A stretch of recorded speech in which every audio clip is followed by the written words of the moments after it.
morning. And again, thank you for staying with us those extra few minutes for your colleagues in the industry. Welcome to the webinar, The Texas Freeze, What Happened to Our Electricity Supply and What's Next? My name is Dennis Vegas and I will be your moderator. On behalf of the panelists, John Elder, Ruben De Los Santos, and Mark Michna, we hope you and your family are doing well in spite of the current pandemic and the current energy crisis. We have an exciting and informative program. I can assure you there's a lot of details you'll find extremely valuable for understanding what truly transpired and what can we look forward to happening in the days and weeks ahead. Now, I just want to let you know, we would like to receive questions from you, so please don't hesitate to submit them. And at the conclusion of the presentation, we've separated some time so that we can respond to your inquiries. As you already know by the screen, we have three highly knowledgeable and very experienced Texas energy industry experts who will speak to us today. I'm just going to briefly introduce them rather quickly. The first is John Elder III. He's the CEO and president of Acclaim Energy. He has been at the forefront of deregulation in developing strategic energy management value propositions. He has helped lead Acclaim through a process of creating value, improving technology, and consistently introducing new products and services to meet the needs of those in the C&I space, hospitals, cities, school districts, mud districts, and government entities across Texas and the United States and Mexico. The other person is not necessarily our oldest, but he is certainly one of the wisest.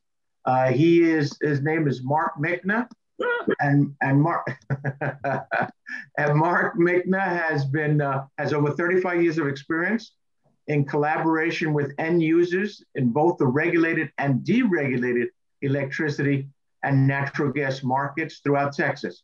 He has a deep understanding of the energy market, its suppliers, regulations, and is one of the leading authorities in strategic energy management. He began his career with HLMP. If you remember that, then you might be as old as Mark, where he gained knowledge in electrical data analysis, rate and tariff optimization, bill auditing, metering solutions, and electrical distribution systems and operations. After HLMP, he joined Reliant in 2000 at the inception of energy deregulation, excuse me. His work with various industries allows him to look at energy and his clients' energy needs holistically and to create value throughout the entire energy value chain. And finally, we have Ruben De Los Santos. Ruben has been in the energy industry for 28 years. He has advised senior business leaders in the public, commercial, and industrial sectors during that span. During his career, he has become a master in the area of procurement, risk management, contract negotiations, energy efficiency applications, and physical utility applications and regulatory matters. For 10 years, he worked at American Electric Power and was a key account manager and demand-side management leader. He co-authored the first standard offer program in ERCOT. He also served as director of program and sales for Cavallo Energy, which represented the Texas General Land Office over the last 4 years. And prior to that, he also spent 13 years with NRG, Reliant Energy, in various management and director roles. So I want to, at this point, turn it over to John Elder for a few comments, an introduction, and we're going to dive right into it. Thank you very much for your attention and your participation today. Fantastic. Dennis, thank you very much. On behalf of Ruben and Mark and myself, is that I'd like to thank everyone today for coming out to listen to what I hope you to find a very interesting summary of the challenges that we all faced here a couple of weeks ago with regards to Mother Nature. And the perspective that we're going to bring to you all today is from the customer's perspective, because that is where Acclaim comes from, is that we have been working with customers here in Texas for the last 17 years to make sure that we manage and control their energy expenses. And one of the main things that became very clear last week is that what you're really doing when you work with energy is you're managing risk, managing challenges that that can be very, very expensive. And the mantra that we've had for 15 years is just that. And now you've seen a significant event that manifested itself in such a way that if people were not managing risks, okay, it was very, very painful, and you're about to see why and how. So for those of us at Acclaim, we thank you all very, very much for the opportunity to be of service and to bring this information to you. The two people that we have that are going to be going into the details here is a unique view, because they are the technical folks that live this market and live the details to be able to share with you. And so we brought the very best of our team here to help you all to understand what this is, how it came about, and how you can protect yourself going forward so that we can minimize these types of events in all of our futures. So with that, I'd like to introduce Mark. Mark, I'll let you take it. Thank you, John. Hey, I'm excited to have everybody here. I'm going to have a few comments just as an opener. Trying to figure out, hey, what's going to be the best interest of our time here. And so I think what we have to first understand at this weather event, we've never seen anything like it in Texas from a temperature perspective or the scale that it had over the state itself and the duration period that actually took place for the whole week of February the 15th. So that's the first thing I want to keep in the back of your mind as we go through this. The other thing that I want to try to bring forward for y'all is, at the end of this, hopefully you can, go to your dinner party or go have drinks with your partner or whatnot, and have enough background and intelligence to be able to interact with your friends or counterparts or what have you on, why and how and, what actually happened. To do so, though, I think it's important that we spend probably 4 or 5 minutes just on the infrastructure talk. So everybody's kind of on a level playing field. So I'm a utility guy. That's where I come from. So this is second hat for me. So this first slide will kind of take us into that. And then at the very end of this, we're going to talk about, what actually needs to take place moving forward. And so we're all hearing things, newspaper headlines. It's on the news every night. So at the end of this, we'll touch base on a few of those items. So this first slide, guys, takes you into the infrastructure of an electrical grid. So we all know that electricity comes from a power plant, and it comes from different types of sources, whether it be renewable or whether it be a fossil fuel facility with coal or natural gas, nuclear, or what have you. So that's where the power is created. A lot of people don't understand that there's an actual step-up transformer to move that voltage that's created at 12,000 volts, and it's moved through a step-up transformer through a transmission grid. And so I'll speak about the transmission grid that I know the best, which is HLMP's or CenterPoint Energy's transmission grid. So you take those electrons and you move it down these large towers that you see up and down the road. And so that electricity voltage is either 345,000 volts, 138,000 or 69,000 volts phase to phase going down those fee strips that you see going down the freeway. The larger the tower, the more voltage going through it. And there's a reason for that. It has to do with the size of the insulator and the protection that we have to have on the lines themselves.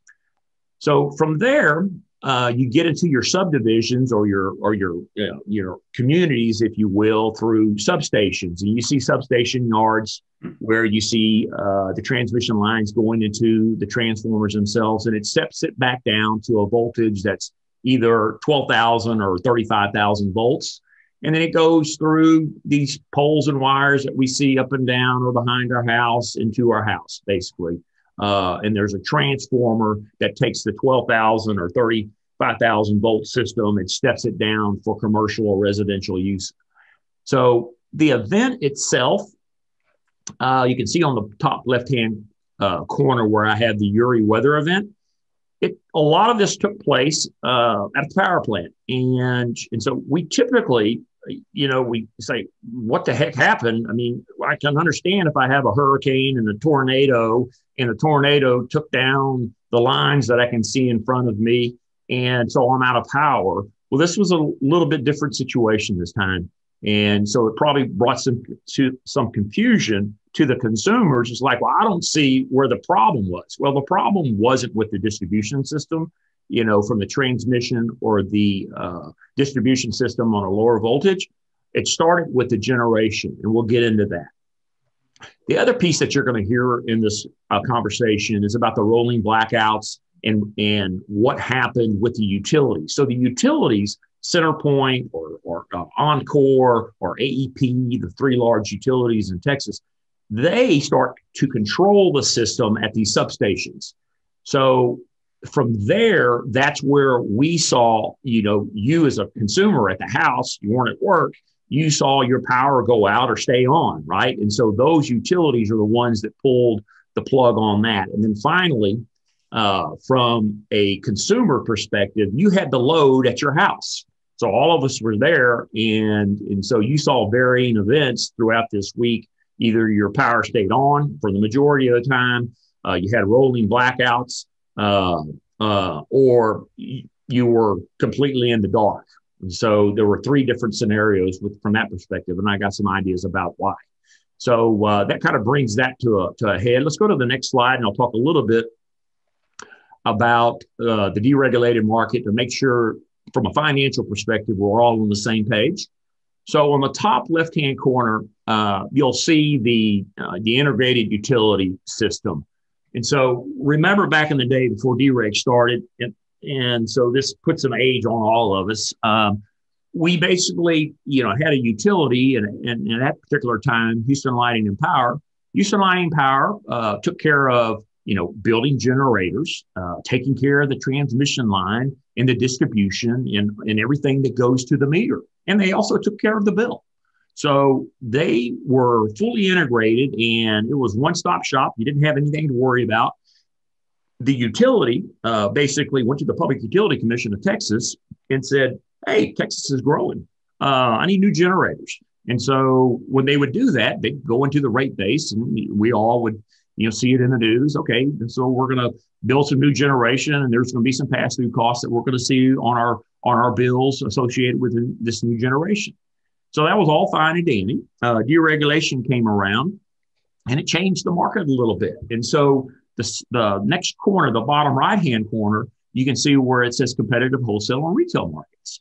So you have to basically unbundle a vertically integrated utility and separate the pieces. The pieces of the puzzle on this, we still had a transmission and distribution. You can see the little aqua colored square there where it says transmission and distribution. That's the utility. So that's the old HL&P system. So they're just responsible for the poles and wires, from that perspective, as it comes out of the substation and then transmission system as well in their territories. So the piece that was removed out of the puzzle, the generation piece, the top piece became a competitive market. And so that creates the opportunity for the market to become competitive from a cost perspective. Different generation costs different parameters based on whether it's solar or wind or fossil fuel or nuclear or what have you. And then finally, the other piece that unbundled this was you needed somebody that was going to market this to the consumer. Back on the utility side, you just had a tariff. Well, the retailers came into the market. Those were the people that were going to be the voice for the customer and provide them all the options on how you receive a contract for commercial or your residential account or what have you, on how you shop. And so they were the ones that were going to put all the offers together. The piece that I haven't talked about yet is the wholesale market that's right above that orange box. And so that part of the market is what makes the market competitive, is that the wholesale generation piece is what controls what we actually get from a forward market perspective for power. So that's how the pie is made. It starts right there with the major ingredient for 7x24 power that then gets shaped and put together by the retailers that ends up being your final product, either at your mud, at your house, or your commercial business, or what have you, whatever that is. And so that's where we're going to go today. We're going to discuss some of those parts within this. And so you're going to hear these terms over and over. You're going to hear other terms of who the key players are in this marketplace. And so that's the background that I need you to understand from the electric side. Next slide. So now there's one more slide that I want to bring up that will probably come into play in here. This is a real busy slide, and I'm sorry for that. What we're going to do is we're going to concentrate on the left-hand side of this where it says natural gas wells and gas processing plant. What I want you to understand is with our generation in Texas, we still got about 50 to 52% of all of our generation is coming from a fossil fuel plant. Okay. And with that, gas makes a good portion of that. So with this particular situation, with this Uri event, there were problems with natural gas getting to the plants to actually perform.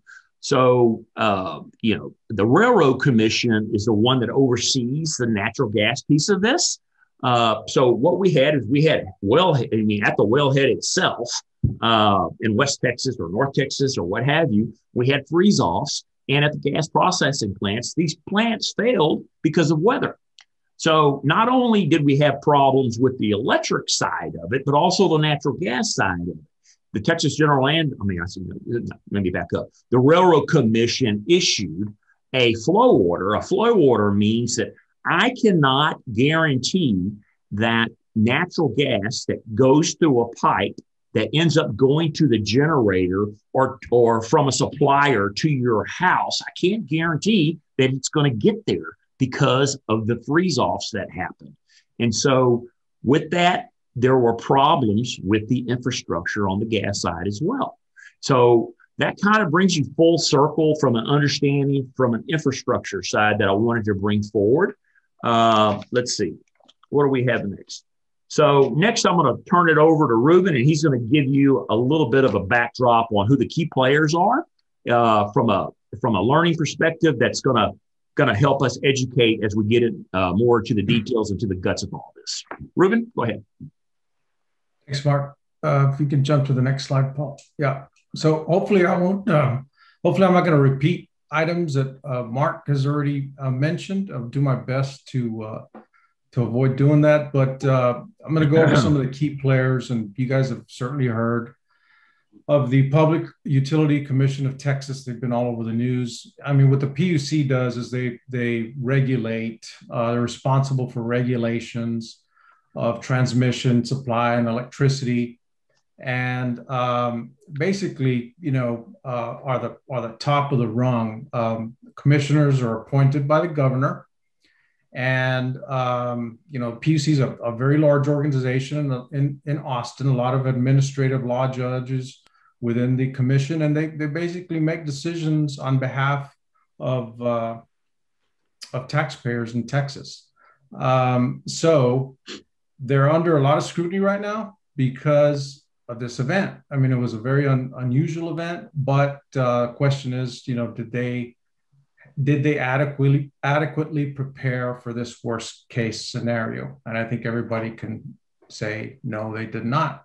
They didn't prepare. So ERCOT's under the gun as well. ERCOT stands for the Electric Reliability Council of Texas. And they manage the grid, basically. They have a lot of control. ERCOT, like I said, it's the stands for the Electric Reliability Council of Texas. Their primary role is to ensure that the grid integrity is maintained. How do they do this? I mean, they basically can issue orders to the different utilities to cut load at certain points to make sure that we don't have rolling blackouts. And we'll get into that a little further. Go ahead and go to the next slide, Paul. Hey, Ruben, let me make a comment right there. It's something that we may talk about later. And so I want everybody to understand that ERCOT, it's a nonprofit. So they're not in this to make money. Okay. They're truly in, like Ruben said, they're in this to manage the system. And so people may want to point fingers, but a lot of people don't realize, there's no gain from ERCOT on any of this. And so we'll get into the fallacies and where the problems may exist from the high prices that we saw. But I wanted to point that other point out, Ruben. Yeah, and plus, just for everyone's education, ERCOT is specifically in the state of Texas. There are a lot of other cities and locations within the state of Texas that are in different power pools. There's a Southwest power pool, it's the El Paso area, Mid-Continent, which is also known as MISO, and the Western Intercontinent. So there's actually 4 different power pools within the state of Texas. And, this issue was very specific to ERCOT. As Mark said, they're not, it's a nonprofit entity. And we do certainly joust about, whether or not they did as good a job as they possibly could have been. We have differing opinions as does the entire public. So we'll leave it at that. Let's jump to the next slide. Next slide, Paul. Yeah. So this is just a view of the electric generation, transmission, and distribution system in Texas, which ERCOT oversees. You can see the different generation types. ERCOT has a view of all of these generators, what they're producing, as well as all the different 46,500 miles of transmission lines throughout the ERCOT territory. Within each utility's location, there's substations. You guys see these as a big chain link fence around a bunch of step-down transformers. And that's actually the point where ERCOT, directed the utilities to shut off circuits to avoid rolling blackouts. They basically told them, hey, y'all need to go shut off X amount of megawatts at this point and at this point and at this point to keep the system in balance. They don't have a specific, well, actually they do. They have a view of, they basically manage all the easy IDs after dereg, the electric service identifiers for each commercial and residential account. But primarily what they're viewing and what they're managing is everything to the left of the 26 million Texans, where the substations, the miles of transmission lines, and all of the generators and available generation that's available. They also have a very robust view of weather. So, they knew that this weather event was coming. Clearly, they didn't know that it was going to be this bad. Otherwise, they would have done something different. So they did a bad job certainly did a bad job of predicting the weather. And this goes all the way up the chain. Hey, Ruben, I got one comment I want to add there. You want to add something, Mark? Yeah. And this just came to me while I was looking at the slide. So, you look at the bottom, you see where the wind and the solar is. And so the percentages, guys, look a little elevated to me based on the three major utility areas, AEP, Encore, and CenterPoint Energy, that are part of DREG. So the piece of this that we didn't tell you is that this includes all the municipalities. That means city-owned utilities, the co-ops that are out there in the counties where there is no deregulation, whether it be Fayetteville or whatever co-op that you're at within the 254 counties in Texas.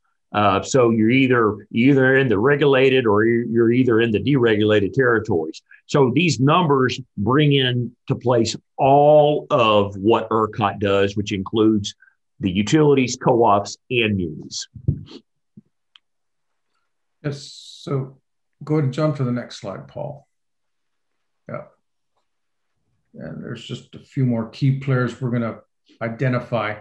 So, wholesale generators are one of the most important players in this whole mix. I mean, these are the physical power plants, and some examples own power plants such as or entities such as Vistra and Calpine and NRG, who own significant amount of generation in the state. And the question is, why wasn't there more generation available? So we see this on a daily basis. We primarily work on the retail end, but retail is derived from wholesale. You start with a base of wholesale pricing. Wholesale prices, and this is a fact, wholesale prices have been very, very low for multiple years. It's put the traditional generators under somewhat of a strain. So they need to determine how much generation can I actually have available and stay afloat. On top of that, we've had a lot of renewable power that has come into the mix that is government subsidized, a significant government subsidy, just why we're seeing a lot of it. It's great power to have when it's available.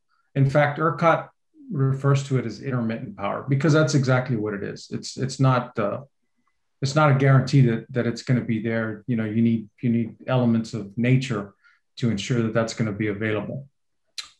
So the wholesale generation piece is going to is getting a very hard look right now, and most likely there'll be some form of revamping on that side of the table, and cost might get socialized. Some other format will be created. Mark mentioned a while ago electric cooperatives. They represent and municipalities. They represent a large portion of load as well. Pedernales Electric Co-op is up around Austin. It's the largest co-op in the United States, actually. They cover a huge amount of territory. And municipalities such as Austin Energy, City Public Service, which serves San Antonio, Public Utility of Brownsville. These are big municipalities, and they also represent a huge draw on electricity, and they're all tied into ERCOT. They're all ERCOT-based. Other key players were utilities. Utilities such as Encore, Centerpoint, AEP in South Texas and West Texas. These guys were very important because they were the ones that ERCOT was reaching out to reduce load and to reduce load at certain specific points. So Mark mentioned earlier, it was a weird event because you didn't see any poles down. You didn't see things that you typically see during a hurricane event or tornado event, and yet we didn't have power. So it's questionable whether or not the utilities did what they were supposed to do, because I know where I live, I didn't have a rolling blackout. I just got rolled over. I didn't have power for almost a full 3 days. So they weren't switching. There's indications that ERCOT was telling them not to because they were concerned it was going to cause some issues with the grid. Who knows? But very important role that they had to make sure that they were doing what ERCOT advised. And then the last key player, of course, is consumer demand. The fact of the matter, and we'll show you in some slides here in a bit, is that there was just a huge draw for electricity in a very, very short period of time that ERCOT was not expecting. And once again, it's being scrutinized significantly as it should be because basically in a nutshell, that's what happened. There was just not enough load, and there was too much load being requested, and the load being requested was from commercial entities, residential entities, inferior heating equipment. You think about it, in the north, they have weather like this for months on end, right? They use heating oil. We don't. We're just not designed for this kind of situation. So go ahead and jump to the next. Well, I think I'm done. I'm going to pass it back over to Mark. Hey, thanks, Ruben. That was a good recap. Appreciate that. Okay, guys, so you're going to, this next 3 or 4 slides are the meat of this. And this is the stuff that excites me. So this is the stuff that tells you what happened behind the scenes that you can talk about, at those dinner parties or when you're having a drink or whatever you're doing over coffee, that you can actually tell some of the facts on to straighten people out. And so, news is great, but I've become a true believer that sometimes don't believe everything that you hear on the news. So with that being said, what I want to do now is talk to you a little bit about what ERCOT does in preparation for the winter and the summer, because that's where we see the stress on the system the most is the winter peak, if you have extreme cold, or during the summer, during the four highest coincidental peak months that we have for power, June, July, August, and September. And so these things that are happening, or did happen, we just haven't seen them before. So ERCOT is responsible for assessing before we get into a season, whether it be winter or summer, how this is going to look. How much generation do we have? How much generation can I allow to be offline and maintenance be done on it? And then you have enough reasonable aspect of, do I have enough reserve margin? So what I mean by reserve margin is if we expect a load of 70,000 megawatts of generation capacity for the summer, then I need, 10,000 extra. Or what do I need from a risk management perspective, stress case? So, you have to figure out what your stress case is. And so with everything that was done this past fall in November. So in November, Ruben and I, we review these seasonal assessment resource adequacy reports from ERCOT because it tells the market, the generators, and the market itself, what the view is going forward. And so this past fall, there was a tremendous number of solar facilities that were being planned for 22, 23, and 24 with the federal tax credits and everything that was going on. And so when the report came out, we saw forward prices actually drop on the forward curve because of all the extra planning and the generators from the wholesale piece of this, NRGs, Avistras, or whoever, were developing solar farms. So there's this whole assessment thing that's done behind the scenes. And so not a whole lot of people know that this is actually done. You may see a quirk in the newspaper, or a news line that says, ERCOT says we have adequate facilities, right? And so for the summer of 2021. And so you usually just see that, but there's a deep dive into what's actually in that information. So that's what ERCOT had done for the winter. They did this seasonal assessment, said we had plenty of generation, and the story continues. Next slide. So one of the things that I want to walk you through, and this is just utility stuff, and I won't spend a whole lot of time on it, but this just gets into play. Look, I'm all for the ERCOT people, right? They have a huge process to manage. I come from a utility. And so, there's blame everywhere, but we need to stop pointing fingers. But this, in my opinion, is what has to happen. This is the steps that take place. So when you're at home watching TV, behind the scenes, at the control desk where ERCOT is, they're initiating these 3 alert steps. And we're going to see on this next slide how fast this happens. So when I was an old utility guy, Ruben, we carry around beepers and we hear, okay, we're on emergency alert 1. Beeper goes off. Okay, well, that means is, hey, we're within 2,800 megawatts of our reserve margin. So, okay, that happens quite often, actually. And so it's not that big of a deal, but it's something that you need to be aware of.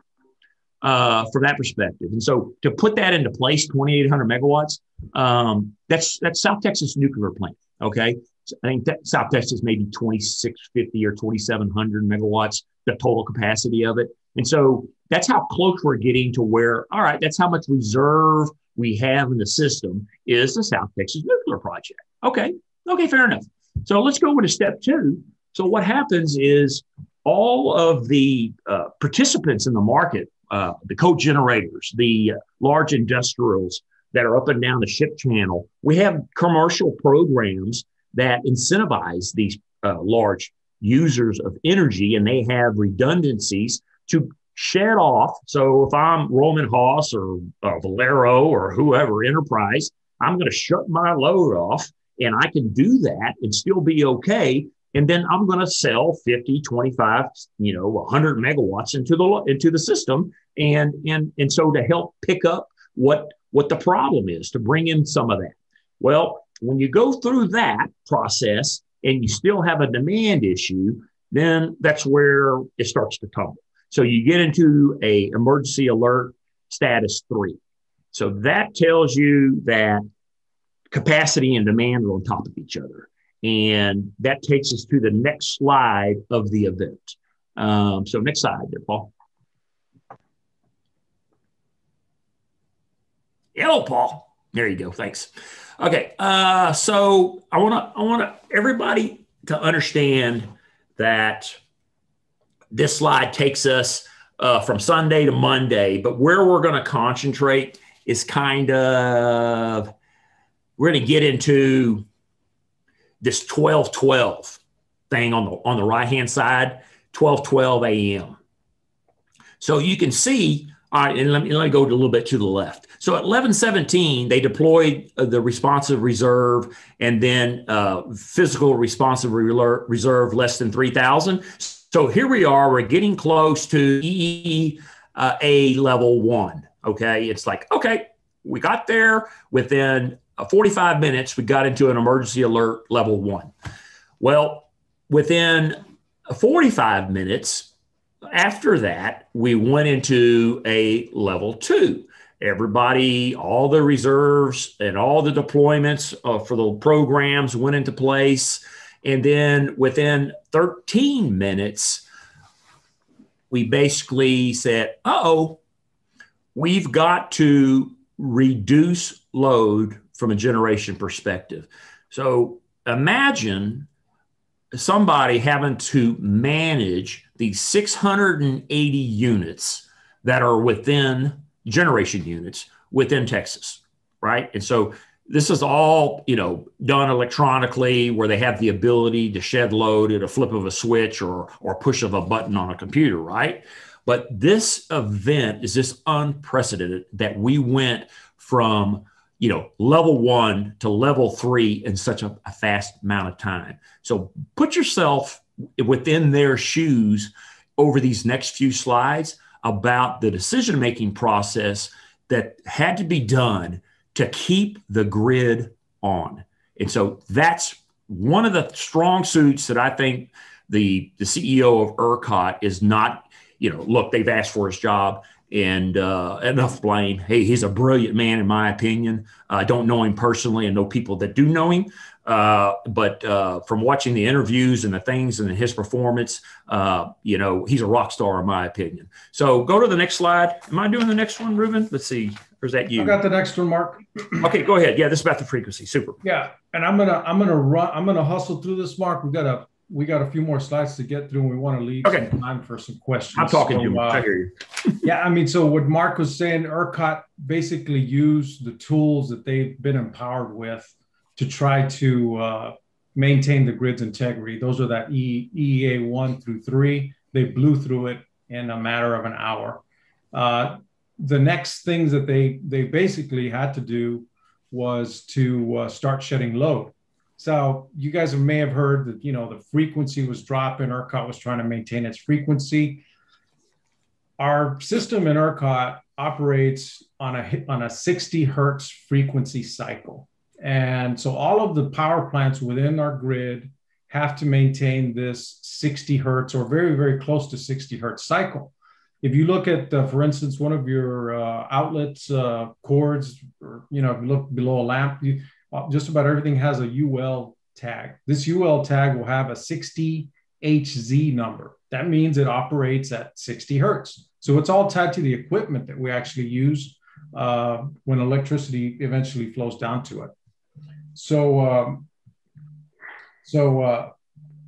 sorry about that. So yeah, this is what happened. This is a big problem. By the way, this graph here is 40 minutes. All right, this is just a 40-minute picture of what ERCOT did in such a short period of time to ensure that we didn't have rolling blackouts. So when we have when the frequency gets out of sync down there at the critical never happened period, they were trying to avoid basically blackouts from occurring. When power plants trip involuntarily, it's a very bad thing. Power plants just can't be turned on with a switch, kind of like your home's breaker can. It takes them weeks to bring back online. So this graph basically just shows a representation of what ERCOT had to do and the amount of load that they dropped in such a short period of time to maintain the frequency at a level close to 60 hertz and avoid just a full meltdown of the ERCOT grid. So, kudos to them. They did what they had to do. It could have been a lot worse. Obviously, if we would have had enough or more generation available, could have been a lot better. But the fact of the matter is, this is just a very unusual event that we were dealing with, and caught everybody off guard. And I'm going to go ahead and jump to the next slide. Go ahead and jump, Mark. You're going to take the next slide. Okay, and I'll just hit the high spots on this so we can get to some questions or whatnot in the last couple of slides. So, what happened? So we started on Sunday the 14th. We hit a peak of 69,150 on the day of the 14th, and so that was a new winter peak, which we missed from a seasonal perspective when ERCOT. They didn't see this coming, and I don't think anybody knew that we were going to have 30 to 40 degrees colder than what we were experiencing. So our stress test got hit. It's like it's like doing a stress test with your doctor. It's like, okay, something happened. Now we got to fix it.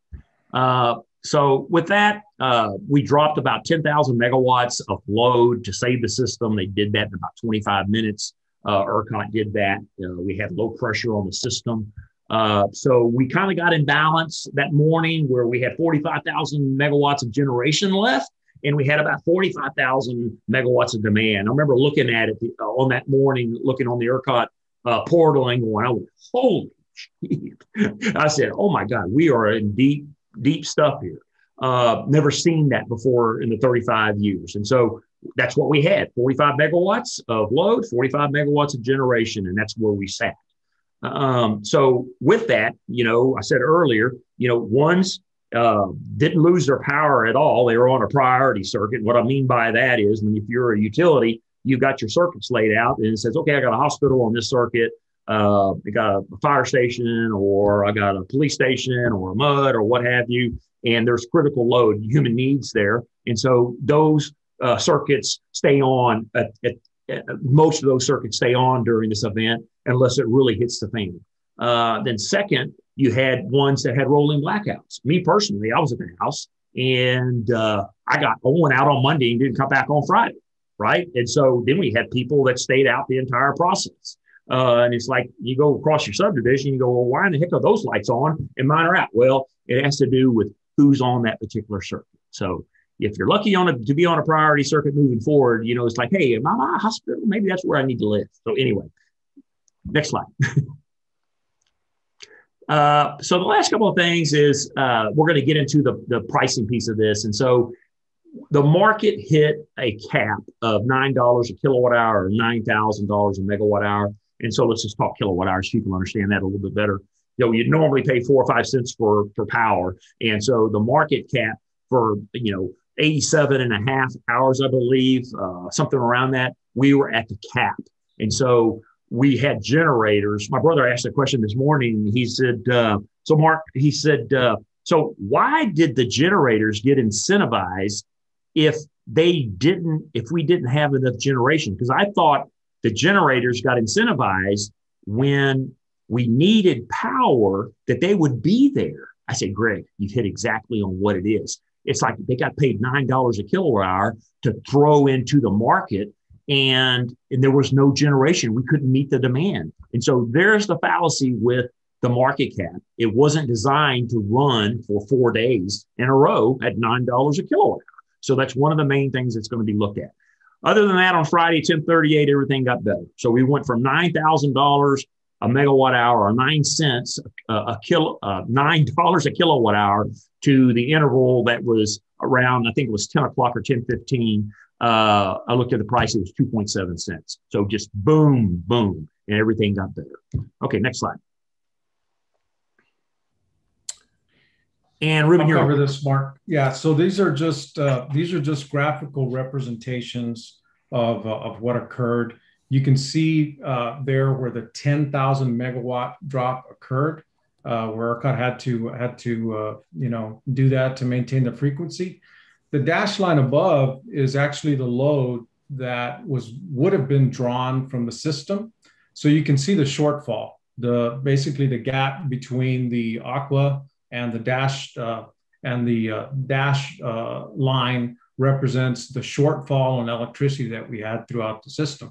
As I mentioned earlier, roughly 20,000 megawatts of generation, and this was ordered to basically the three different throughout 17 generation companies and utilities such as AEP, CenterPoint, Encore. These guys had to reduce significant amounts of load. It's not their load; they just had to go in and basically cut the spigot off so people could stop drawing on the system. Go ahead and jump to the next slide, Paul. Yeah, and this next slide is very interesting because it shows the difference in the demand from this event to last year. So you can see the blue line versus the green line. I mean, we're about 30,000 megawatts different from last year at this point in time. So it's just a huge amount that, frankly, the grid and ERCOT and, commission was not prepared for. Unfortunately, there wasn't enough generation to meet it. Mark mentioned the pricing scarcity event. So the $9 per kilowatt hour or $9,000 per megawatt hour, that's that red line. And what it is, it's a scarcity pricing event. It's intended to be there to compensate generators for just simply being available. Believe me, nobody expected for $9 kilowatt hour prices to be the mark for 87 and a half hours. So there's obviously some design flaws that we're dealing with within ERCOT. And I can assure you some of these things are going to get fixed. So let's go ahead and jump to the next slide. I think we're almost out of time, so we can field some questions, but I'm going to pass this to Mark. Go ahead, Mark. Okay. So real quick, what happened? So we've seen people that got caught up into the blame, the PUC chairman, the board members, and the ERCOT CEO is supposed to resign. And there was some news about that last night. The AGs requested discovery from everybody, all the key market players. We're starting to see some defaults on REPs. Look, there are 126 retail electric providers in the state of Texas. And so with this, there may be a dozen or maybe 20 will end up, having some type of a default. We've seen a couple of defaults. Gritty, if you're on real time, you've seen ERCOT pull the plug on them. And then yesterday or this morning, and Trust was another one. These smaller players will be the ones that we will hear about more than the larger players from a default perspective, like Reliant or TXU Energy or ONG Constellation or those types. There's just more protection there. And then kind of finally, what needs to happen going forward? So from our perspective, look, winterization of generating units. I was talking to one of my counterparts this morning. So we talk about this constantly, guys. So in 2011, El Paso went through an event, and because of a storm, and they're not part of DREG, right? They're out on their own. They're outside of the ERCOT grid, and they winterized their generation in 2011 as part of their process, and so they they had the smallest percentage of customers out in that territory than anybody else in the state of Texas. So what does that tell us? It tells us that if you winterize, you don't have a problem.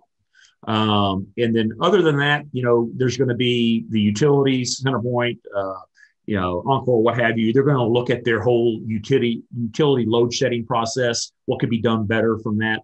And then the big piece is the price caps and the ancillary services. What ancillary services is the generation. So that's the stuff that's on the sideline that we're supposed to have in these stress events. And it just wasn't there. So what's going to incentivize somebody to stay in this market? And then lastly, what comes out of this from a grid perspective, a microgrid diesel generate set, whether it be natural gas or diesel, and what those opportunities may mean for your commercial loads. And so there's going to be more information about that moving forward.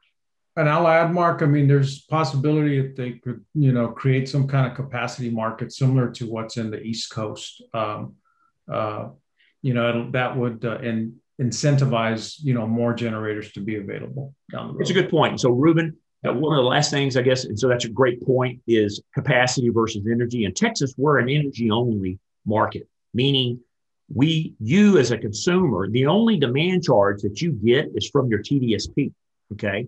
And so in a true capacity market, so if you remember in the tariff days, if you use so many kW, you got charged $6.92 a kW for your demand.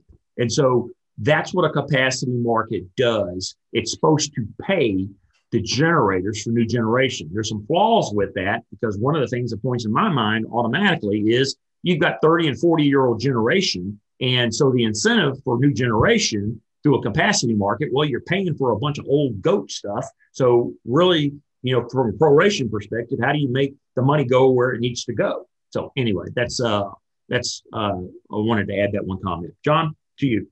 Right. Well, rather than me, I think y'all covered it very well. A lot of detail, but I hope people understand why we felt like the detail needed to be in the discussion. So why don't we go straight to the questions? All right. Well, listen, thank you very much to all of our panelists. One of the first questions we have is from a MUD representative. What are our options to protect our MUD district in light of what happened? John? Well, I hope that for the sake of the MUD districts out there, that you all had the right contract protections so that you don't end up getting a bill that is a surprise after this event. Okay. But going forward is that what I believe the view that a MUD needs to look at is when they're contracting, okay, for energy, they need to make sure that all of what they used to, what's known as pass-through costs are included in their energy contract, okay? Is that this has been kind of overlooked by a lot of the consultants in the markets and the lawyers as an issue that needs to be addressed. And it's going to come to roost this month in folks' bills if it isn't properly covered. So message one is that energy contracts are important and they need to be properly structured to protect you. Message two is that the generation systems that people put on the sewer treatment plants and water plants had a great deal of trouble, okay, during this event because it was so extreme and it affected the diesel generators dramatically and to a lesser degree the natural gas units. Is that and what we're seeing is that the MUDs are now becoming aware of the fact that there are different ways to install generation systems using microgrids, okay, which perform much, much better. So more will be following out of that conversation from the legislature, I do believe. But the bottom line is risk management in the contract, okay, and then risk management with regards to how that you're buying and installing backup generation that you're going to count on during an event. Those would be the two primary things I would say, Dennis. Thank you very much, John. This next question has to do with bankruptcy. Mark, what do we do if our supplier goes bankrupt? Okay, good question. So thoughts about that. If you have a retailer and they pulled the plug on them and they said, okay, ERCOT says you can't play in the sandbox any longer, you end up going to what is called the provider of last resort. So you'll get some type of a communication from your supplier, and they'll say that they're no longer in business. And the provider of last resort is a structure that you will be on immediately. And so the provider of last resort in Texas was Calpine and TXU Energy for residential and commercial customers. So Reliant also put their name in the hat to become a provider of last resort. And Ruben, I can't remember if they got approved or not. I can't remember.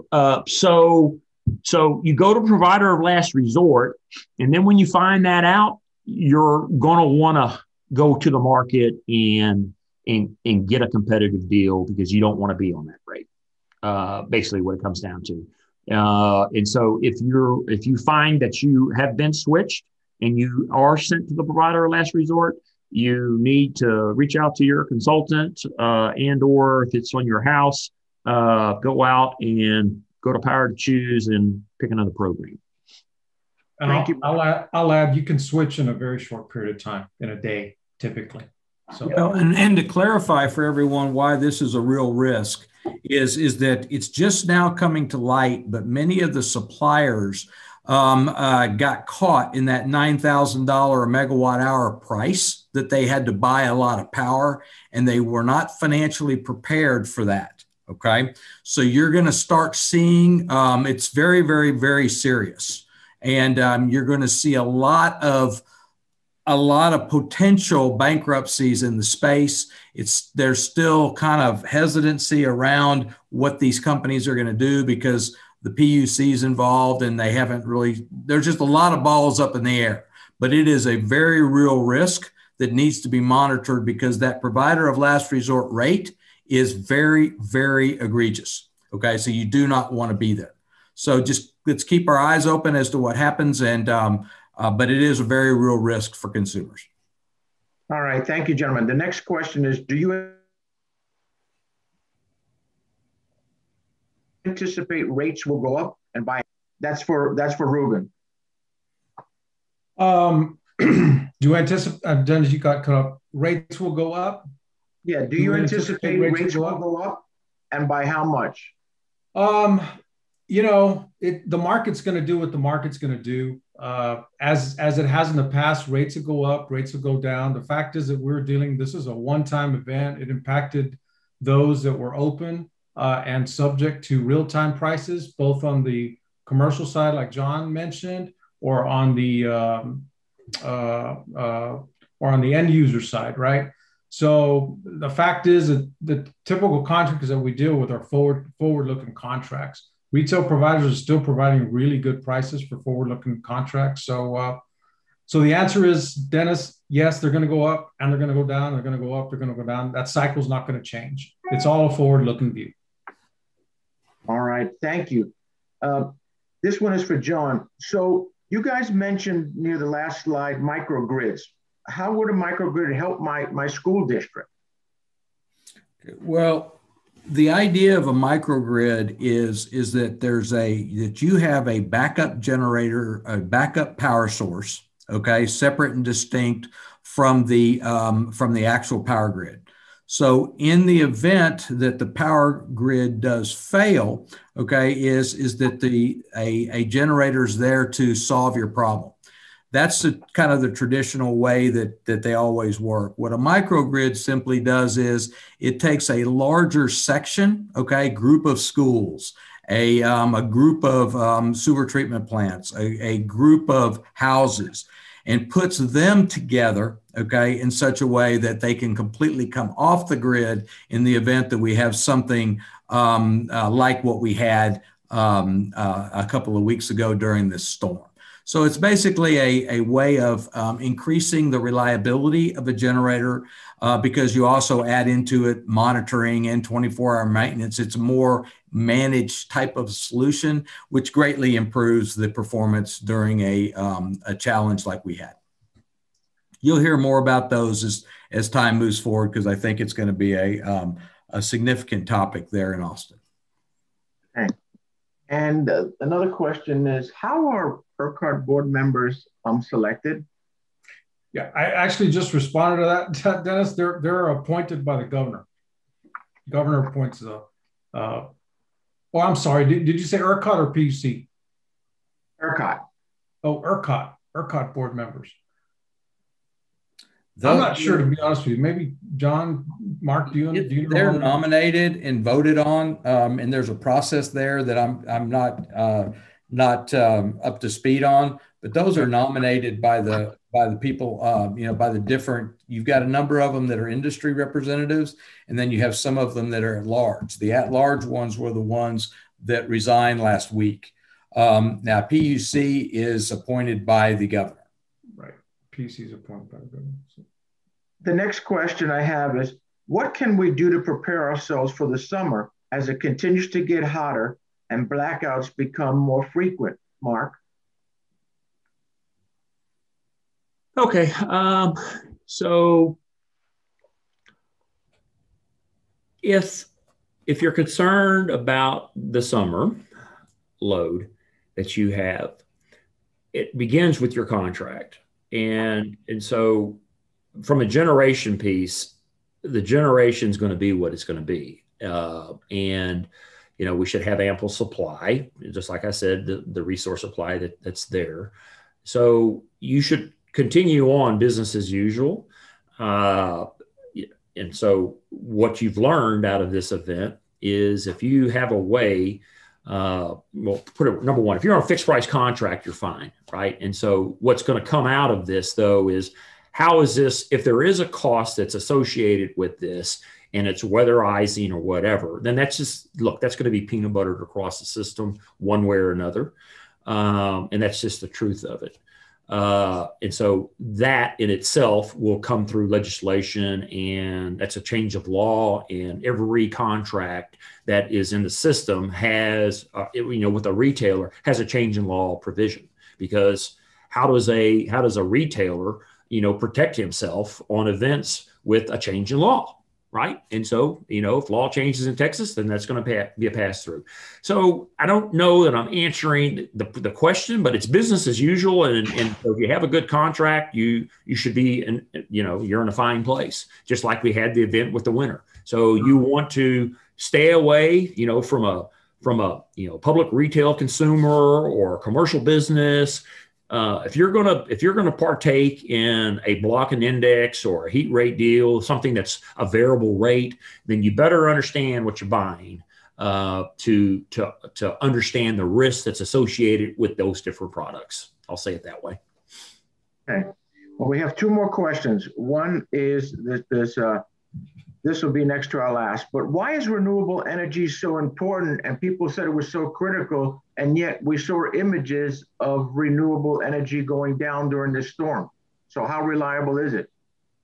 That question is I guess it's for you, Mark. All right, Ruben, you can help me with this as well. So you understand that, look, all generation failed within this. And so the renewables failed too, but there's no blame to the renewables. So you saw a lot of that. Look, whether you're a renewable or fossil, you got caught, right? And so the things got, when it gets 10 degrees, 6 degrees, 13 degrees, 14 degrees, things don't work. And so weatherization of those is needed. So on wind, there is a way to weatherize wind generation. You basically, you do that. Up in the north, they do that. There's a process to take those blades and make sure that they don't freeze up, that the system doesn't freeze up. So, you can't name blame to renewables. I love the fact of renewables being into the marketplace. Is it a cure-all for everything? Absolutely not. But has it provided all of us, whether you're residential or commercial, cheap rates? I mean, a decade ago, wind was 13 cents a kilowatt hour, and solar at the same thing. And now, it can be brought into the system from a developer, at 2.5 cents. I mean, come on. I mean, how low can this go? So I don't see anything from a renewable perspective that's negative. Ruben, I don't know if you got anything to add or not. I agree. Renewable power, solar power, it's considered intermittent generation. That's exactly what it is. It's not going to produce power all the time because it can't. It's dependent upon nature. So it's a great addition to have when nature is providing us with the resource. But it's certainly not renewable's fault that this occurred. Now, ERCOT knows how much renewable there is, how much traditional generation there is, and they just got to be able to connect the dots and make sure this doesn't happen next time. So they're going to get it fixed. All right. This is the last question, and then we're going to close it because we very much appreciate all those of you who continue to stay with us through the balance of the program. So last question, this is for John. So we know that Acclaim has been in the market for a long time. What did you do in order to protect your clients during this freeze?